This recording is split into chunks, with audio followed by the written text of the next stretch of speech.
സങ്കീർത്തനം 31. ദാവീദിനാൽ രചിക്കപ്പെട്ട ഈ സങ്കീർത്തനം കഷ്ടതയുടെ സമയത്ത് വിശ്വാസികൾക്ക് ആശ്വാസവും ദൈവത്തിൽ ആശ്രയിക്കാനുള്ള പ്രേരണയും നൽകുന്നു. നിന്റെ കയ്യിൽ ഞാൻ എൻ്റെ ആത്മാവിനെ ഭരമേൽപ്പിക്കുന്നു എന്ന 5-ാം വാക്യത്തിൽ ദാവീദിൻ്റെ അടിയുറച്ച വിശ്വാസം നമുക്ക് കാണുവാൻ സാധിക്കുന്നു. സങ്കീർത്തനം 31. യഹോവേ, ഞാൻ നിന്നെ ശരണം പ്രാപിക്കുന്നു. ഞാൻ ഒരു നാളും ലജ്ജിച്ചു പോകരുതേ.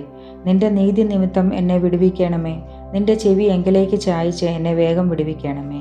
നീ എനിക്ക് ഉറപ്പുള്ള പാറയായും എന്നെ രക്ഷിക്കേണ്ടതിന് കോട്ടയായും ഇരിക്കണമേ. നീ എൻ്റെ പാറയും എൻ്റെ കോട്ടയുമല്ലോ. നിന്റെ നാമനിമിത്തം എന്നെ നടത്തി പാലിക്കണമേ. അവർ എനിക്കായി ഒളിച്ചു വെച്ചിരിക്കുന്ന വലയിൽ നിന്ന് എന്നെ വിടുവിക്കണമേ. നീ എൻ്റെ ദുർഗമാകുന്നുവല്ലോ. നിന്റെ കയ്യിൽ ഞാൻ എൻ്റെ ആത്മാവിനെ ഭരമേൽപ്പിക്കുന്നു. വിശ്വസ്ത ദൈവമായ യഹോവേ, നീ എന്നെ വീണ്ടെടുത്തിരിക്കുന്നു. മിഥ്യാമൂർത്തികളെ സേവിക്കുന്നവരെ ഞാൻ പകയ്ക്കുന്നു. ഞാനോ യഹോവയിൽ ആശ്രയിക്കുന്നു. ഞാൻ എൻ്റെ ദയയിൽ ആനന്ദിച്ച് സന്തോഷിക്കുന്നു. നീ എൻ്റെ അരിഷ്ടതയെ കണ്ട് എൻ്റെ പ്രാണസങ്കടങ്ങളെ അറിഞ്ഞിരിക്കുന്നു. ശത്രുവിൻ്റെ കയ്യിൽ നീ എന്നെ ഏൽപ്പിച്ചിട്ടില്ല. എൻ്റെ കാലുകളെ നീ വിശാല സ്ഥലത്ത് നിർത്തിയിരിക്കുന്നു. യഹോവേ, എന്നോട് കൃപയുണ്ടാകണമേ. ഞാൻ കഷ്ടത്തിലായിരിക്കുന്നു. വ്യസനം കൊണ്ട് എൻ്റെ കണ്ണും പ്രാണനും ഉദരവും ക്ഷയിച്ചിരിക്കുന്നു. എൻ്റെ ആയുസ് ദുഃഖം കൊണ്ടും എൻ്റെ സംവത്സരങ്ങൾ നെടുവീർപ്പ് കൊണ്ടും കഴിഞ്ഞു പോയിരിക്കുന്നു. എൻ്റെ അകൃത്യം നിമിത്തം എൻ്റെ ബലം ക്ഷീണിച്ചും എൻ്റെ അസ്ഥികൾ ക്ഷയിച്ചും ഇരിക്കുന്നു. എൻ്റെ സകല വൈരികളാലും ഞാൻ നിന്ദിതനായി തീർന്നു. എൻ്റെ അയൽക്കാർക്ക് അതിനിന്ദിതൻ തന്നെ. എൻ്റെ മുഖപരിചയക്കാർക്ക് ഞാൻ ഭയഹേതുവായി ഭവിച്ചു. എന്നെ വെളിയിൽ കാണുന്നവർ എന്നെ വിട്ട് ഓടിപ്പോകുന്നു. മരിച്ചുപോയവനെ പോലെ എന്നെ മറന്നു കളഞ്ഞിരിക്കുന്നു. ഞാൻ ഒരു ഉടഞ്ഞ പാത്രം പോലെ ആയിരിക്കുന്നു. ചുറ്റും ഭീതി എന്ന അപശ്രുതി ഞാൻ പലരുടെയും വായിൽ നിന്ന് കേട്ടിരിക്കുന്നു. അവർ എനിക്ക് വിരോധമായി കൂടിയാലോചന ചെയ്തു. എൻ്റെ ജീവനെ എടുത്തു കളവാൻ നിരൂപിച്ചു. എങ്കിലും യഹോവേ, ഞാൻ നിന്നിൽ ആശ്രയിച്ചു. നീ എൻ്റെ ദൈവം എന്ന് ഞാൻ പറഞ്ഞു. എൻ്റെ കാലഗതികൾ നിൻ്റെ കയ്യിലിരിക്കുന്നു.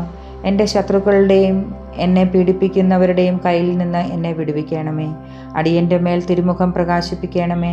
നിൻ്റെ ദയയാൽ എന്നെ രക്ഷിക്കണമേ.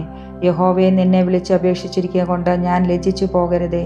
ദുഷ്ടന്മാർ ലജ്ജിച്ച് പാതാളത്തിൽ മൗനമായിരിക്കട്ടെ.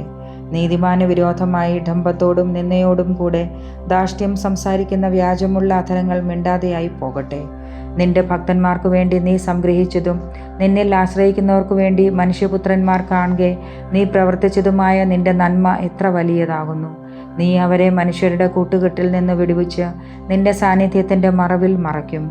നീ അവരെ നാവുകളുടെ വക്കാണത്തിൽ നിന്ന് രക്ഷിച്ച് ഒരു കൂടാരത്തിനകത്ത് ഒളിപ്പിക്കും. യഹോവ വാഴ്ത്തപ്പെട്ടവൻ. അവൻ ഉറപ്പുള്ള പട്ടണത്തിൽ തൻ്റെ ദയ എനിക്ക് അത്ഭുതമായി കാണിച്ചിരിക്കുന്നു. ഞാൻ നിന്റെ ദൃഷ്ടിയിൽ നിന്ന് ഛേദിക്കപ്പെട്ടു പോയി എന്ന് ഞാൻ എൻ്റെ പരിഭ്രമത്തിൽ പറഞ്ഞു. എങ്കിലും ഞാൻ നിന്നെ വിളിച്ചപേക്ഷിച്ചപ്പോൾ എൻ്റെ യാചനയുടെ ശബ്ദം നീ കേട്ടു. യഹോവയുടെ സകല വിശുദ്ധന്മാരുമായുള്ളവരെ അവനെ സ്നേഹിപ്പീൻ. യഹോവ വിശ്വസ്തന്മാരെ കാക്കുന്നു. അഹങ്കാരം പ്രവർത്തിക്കുന്നവന് ധാരാളമായി പകരം കൊടുക്കുന്നു. യഹോവയിൽ പ്രത്യാശയുള്ള ഏവരുമേ ധൈര്യപ്പെട്ടിരിപ്പീൻ. നിങ്ങളുടെ ഹൃദയം ഉറച്ചിരിക്കട്ടെ. ദൈവമേ, സ്തുതിക്ക് യോഗ്യമാകുന്നു. ബാറയ്ക്കുമോർ.